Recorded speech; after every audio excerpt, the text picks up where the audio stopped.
안녕하십니까. 무명의 그리스도인입니다.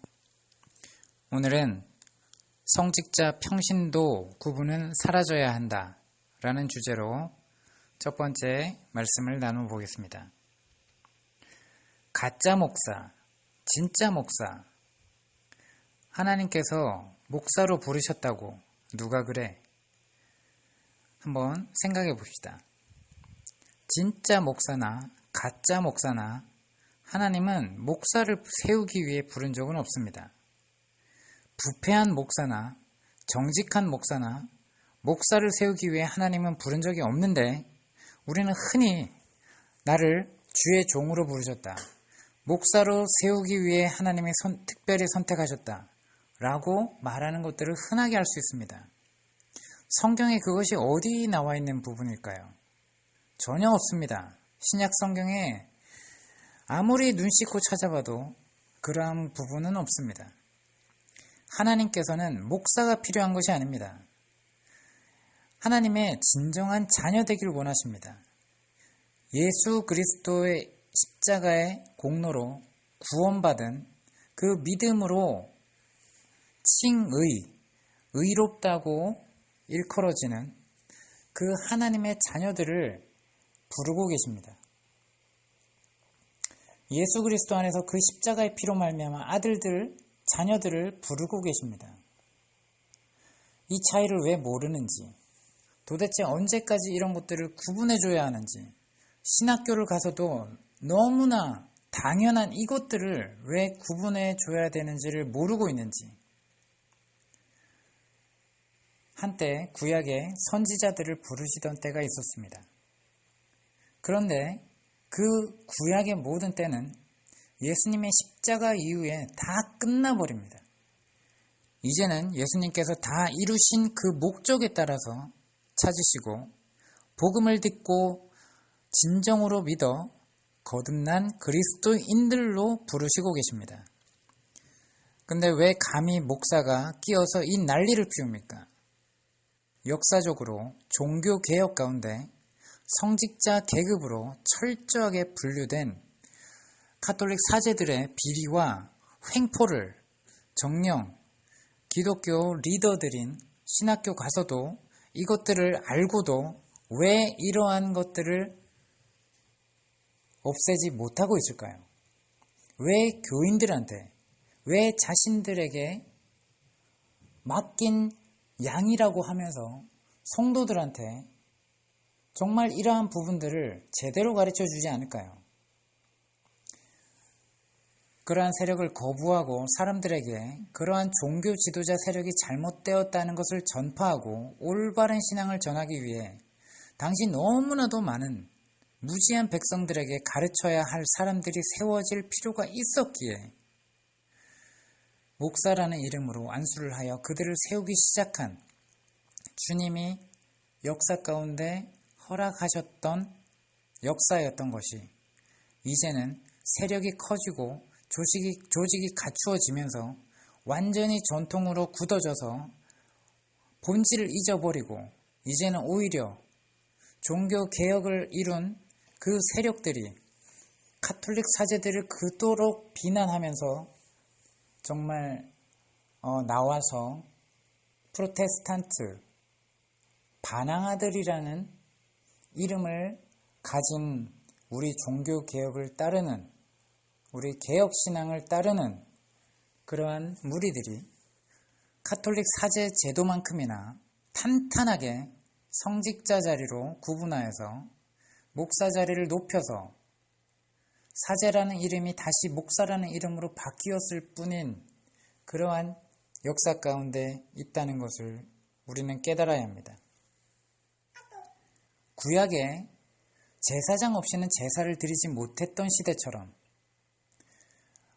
그것을 가톨릭의 사제 없이는 미사를 드리지 못하는 것처럼 이제는 목사 없이는 성경 공부도 예배도 할 수 없을 만큼 연약하고 영적인 어린아이들로 주님의 몸된 성도들을 제한시켜 놓았습니다.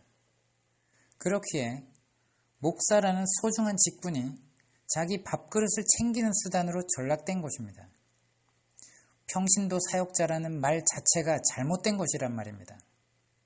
아직도 주님이 세우신 특별한 성직자와 특별한 부르심이 없는 평신도 개념이 존재한다는 것을 성경에 근거를 두고 있지 않다는 것을 여러분 성경을 직접 읽고 확인하시기 바랍니다. 평신도라는 말이 언제부터 생겨난 것인지나 알고 이야기합시다. 스스로 교회사에 대해 무지한 기독교 리더라는 것을 드러내지 맙시다. 정말 이걸 모릅니까? 그렇다면 더 무지한 것입니다. 더 공부하지 않고 더 교회사가 왜곡되었다는 것조차도 모르는 그러면서도 리더 자리에 있습니까? 그러한 개념이 아니라 주님 안에 형제 중에서 영적인 어린아이였다가 점점 아버지 품에서 자라나가 자연스럽게 어른이 되는 것처럼 아버지를 닮아가도록 영적인 성장의 길을 걷게 되어 성장된 자들은 자연스럽게 형제 중에 어린아이들을 돕게 되는 것입니다. 이러한 커다란 주님 안에서 한 가족이 된 가족의 자연스러운 일들이 사역이라는 이름으로 구약이 예수 그리스도의 십자가 공로로 말미암아 완전히 완성이 되었음에도 불구하고 그럴싸하게 탈바꿈되면 안 될 것입니다. 성도로서의 사역이라면 교회 공동체 안에 사역자로 부름받은 것이 아니라 영적으로 성장되어 더욱 진정한 그리스도인답게 살아가는 것이 사역인 것입니다. 사역자라는 이름만 가지고 예배 때 행동과 삶의 행동이 완전히 다르면서도 교회 안에 사역을 하기 위해서는 사역자라는 이름을 따기 위해 반드시 목사 안수가 필요하다고 주장할 것입니까? 단지 말씀을 잘 모르는 형제 자매들에게 복음을 잘 가르치라는 뜻에 따라 주님께서 자녀 중에 가르치기를 잘하는 형제 자매들에게 가르치고 돌보는 직분을 주신 것이고 주님께로 인도하는 중매자로 세우는 것이고 주님의 핏값으로 산 귀한 성도님들 한 명 한 명 정중하고 귀하게 대하는 모습으로 섬기며 주님의 겸손을 나타내는 본을 보여야 하는 것으로 목사 직분을 종교개혁사 역사 가운데 허락한 것입니다. 주님의 완전한 뜻이 아니라 어쩔 수 없이 허락된 뜻 가운데 와서 온 것입니다. 그러나 지금은 반드시 사람이 만든 전통에 따라 그 직분을 받아야지만 할 수 있는 것이 아니라 교회 공동체 가운데 자연스럽게 나타나며 주님의 그러한 자들을 세워나가시며 그 공동체에서 성도들도 그들의 은사들을 발견하게 되어 주님 안에서 공동체가 그 은사자들을 인정하게 되고 서로 존중하게 되면 됩니다. 교단에서 목사 직분을 받지 않았다고 해서 교회 공동체에서 그러한 목자들을 세우시지 못하시는 주님이 아니십니다. 이미 중국과 이슬람 지역에는 수많은 목자들을 세워나가시고 계시는 것이 대표적인 예일 것입니다. 그들은 신학교도 졸업하지 못했습니다. 하지만 초대교회처럼 정말 진정한 하나님의 몸된 성도들을 기르기 위해서 목자들을 세워나가시고 그러한 은사들을 받은 자들이 공동체 가운데 주님의 감동으로 활동하고 있습니다. 그렇기에 교단 안에서 세워진 목사들 중에서도 진정한 목자의 삶을 살아가는 올바른 지도자들도 있고 반면에 이러한 것들을 이용해서 성도들 앞에 자신을 높이기 바쁜 가라지에 속하는 올바르지 못한 지도자들도 있는 것이며 반면 교단 안에 속해 있지도 않지만 자신이 주님의 세우신 목자라는 것을 정확히 알고 공동체 속에서 자신을 드러내지 않고 주님의 영광을 위해 성도들을 섬기며 목자의 삶을 통해 살아가는 올바른 지도자들도 있습니다. 이러한 교회사의 왜곡된 사실을 그리고 전통을 알지 못하기에 사람들은 이러한 사실을 무지하여 그를 평신도라고 부를 수도 있습니다. 자, 어떻게 구별할 수 있습니까? 사람이 세운 목자들은 사람들에게 자신의 목사라는 타이틀에 인정하라고 복종하라고 의도적으로 무의식적으로든 권유를 하지만 주님이 세우신 목자들은 자신이 주님이 세우신 목자이며 자신이 무엇이라고 일컬어지건 전혀 상관하지 않으며 단지 삶으로 나타내며 목자의 일인 섬기고 돌보는 일을 자발적으로 기뻐하며 행하기만 합니다. 목사라고 일컬음 받지 않아도 되고 평신도라고 일컬음을 받을지라도 그는 그저 하나님이 주신 목자의 사명을 다할 뿐이라는 것입니다.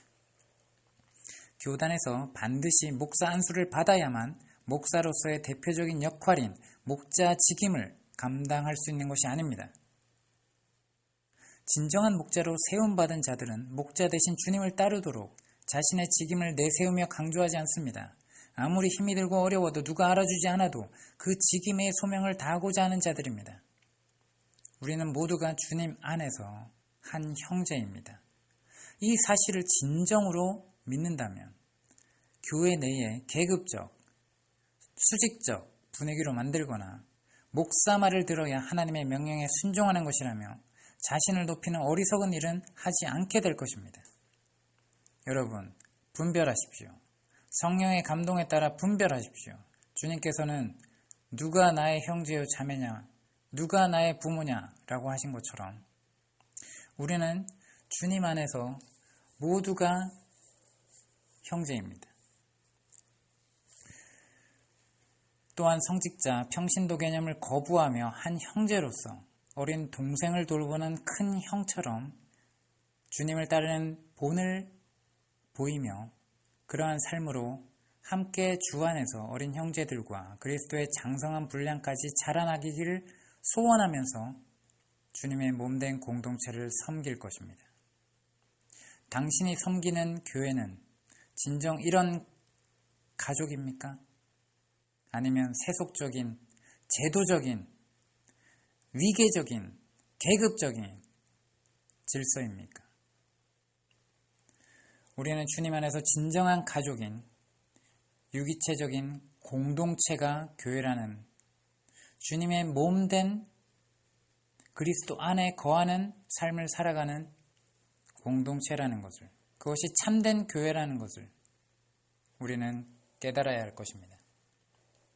이러한 것을 믿는다면, 이러한 초대교회 유기체적인 공동체로 회복하길 간절히 소망한다면, 그래서 거짓 교회와 참된 교회가 분별되길 원하신다면, 동참하길 원하신다면 댓글로 동참합니다 라고 남겨주시기 바랍니다.